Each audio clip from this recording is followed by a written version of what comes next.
What's going on, guys? I'm back again, and today I am talking about Good Boys, directed by Gene Stupinsky, and stars Jacob Tremblay, Brady Noon, and Keith L. Williams as three sixth graders who try to impress girls and upperclassmen by skipping school and attending a party.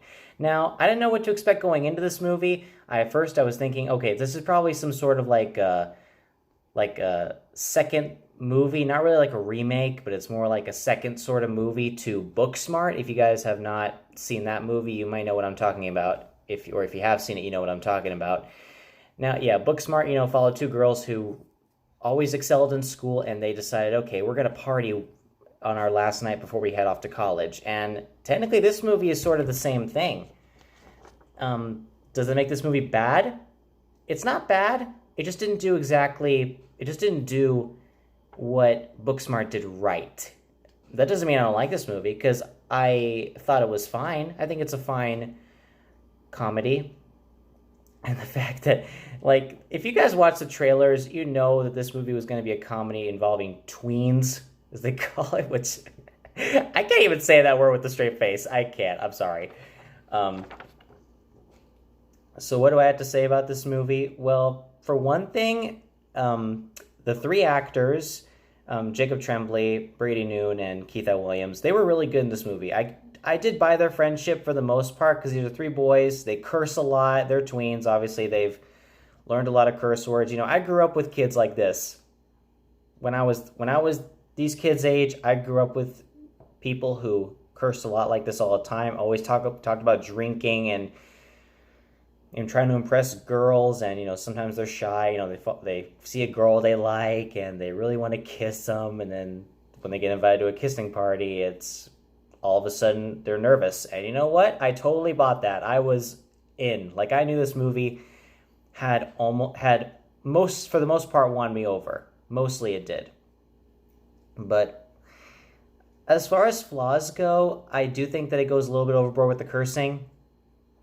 A little bit over, because this movie felt like the cursing is almost as bad as Sausage Party. You ever seen that movie? You know what I mean? They curse so many times it gets old. In this movie, they kind of do the same thing, except it's a little bit less frequent, but it's still a little bit too much for me. Now, what I'm going to say now is that this is a message I want to say to anybody who directs a comedy.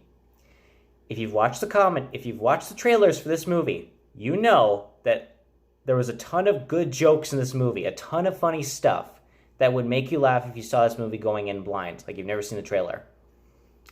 Okay, I'm not one of those people.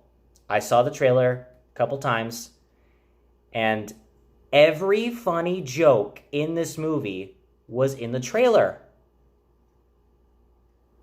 Note to anyone who makes comedies, never do that. Because if you reveal every funny joke, the movie's not going to feel as funny as if you hadn't seen the trailer. It's going to basically ruin it for you. I thought the same thing happened with me with Instant Family. There was a lot of funny jokes in that movie, but they revealed them all in the trailer. So the movie wasn't as funny as I wanted it to be. Movie kind of goes the same route here. Not that funny. But I will say that the three actors were great. There were still some funny parts. It didn't completely fail on me. There was still some funny stuff that I laughed at. The actors were great. I really bought their performances. I do think it goes a little bit overboard with the cursing and all that. But in the long run, this movie isn't terrible. I do think Booksmart is slightly better than this.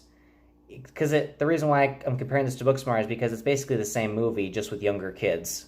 Cursing a lot, trying to attend a party, and trying to impress girls. Whereas in the other one, they were trying to attend a party trying to feel cool before they headed off to college. So that's really all I can say about this movie without really spoiling too much for you. If you're interested in seeing this, I do recommend you see it. If you have not seen a trailer, good. Don't see a trailer. Go in blind, because you might have a little bit more fun with it than I did. But in the long run, this movie was fine, and I'm going to give it a B-. So thank you guys for watching. Look forward to my next review for Ready or Not. And so please hit that subscribe button, like, and share, and I'll see you guys later.